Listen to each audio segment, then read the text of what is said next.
Welcome back, everyone. This is the IronFX research team. I'm here with my colleague Peter Iosif. My name is Angelos Zitis. Peter, for the week ahead video, what are the most important financial releases this week? We could point out for the Eurozone the GDP growth rate for Germany for Q3. We could also point out the PPI growth rate for October, also for Germany. And for the Eurozone, a number of PMIs are to be released on Friday. They will be of preliminary nature and could affect the common currency's direction. For the US dollar, the durable goods growth rates for October could also influence the US dollar.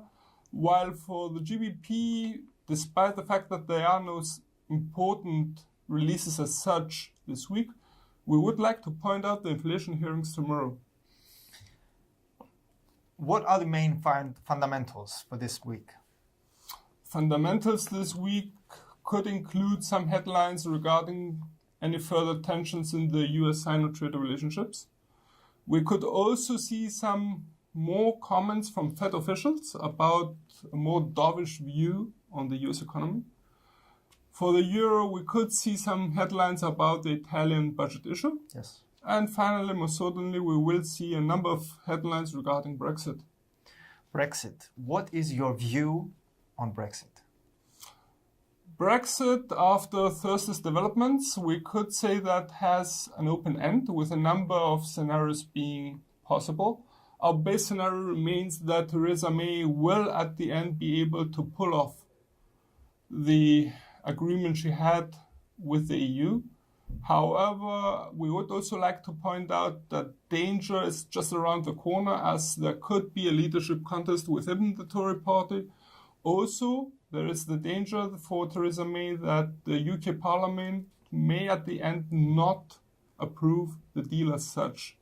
However, leaving the FX market a bit by side, I understand that the oil market had some pretty interesting developments. Yes, we have developments from all the continents. From the Middle East, we saw Iraq bridging their relationships with Kurdistan, and they will be increasing exports from Kirkuk. It could be the case that the US has arranged for Kurdistan and Iraq to bridge their relationship, because it was said that this could be the first step towards replacing Iranian oil. Okay.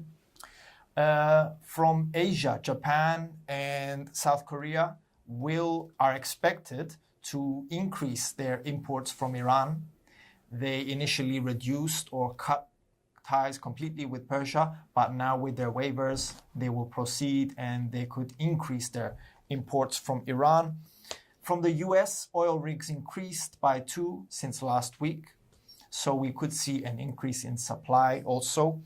And some activities in the Mediterranean from Turkey, Egypt, and Algeria. They are basically improving their refinery capacity. And exports they were doing from other refinery countries like India or the Middle East will now be done in-house. And so they're basically improving their situation, their capabilities to work on oil. Okay, but staying in the commodities market, we have seen natural gas prices rising lately. Are there any fundamentals behind it? Natural gas prices had a positive gap today on the opening.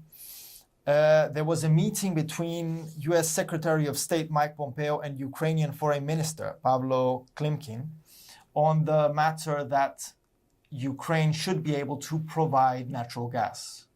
They're trying to basically control Russia's dominance in the natural gas world.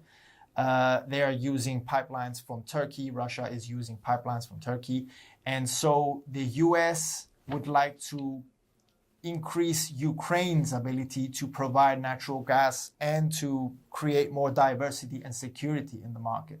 So basically, this could be creating some uncertainty, which caused prices to have a positive jump for natural gas prices. Thank you, Angelos. So that should wrap it up for the week. From all of us here at IronFX, best wishes for solid trading.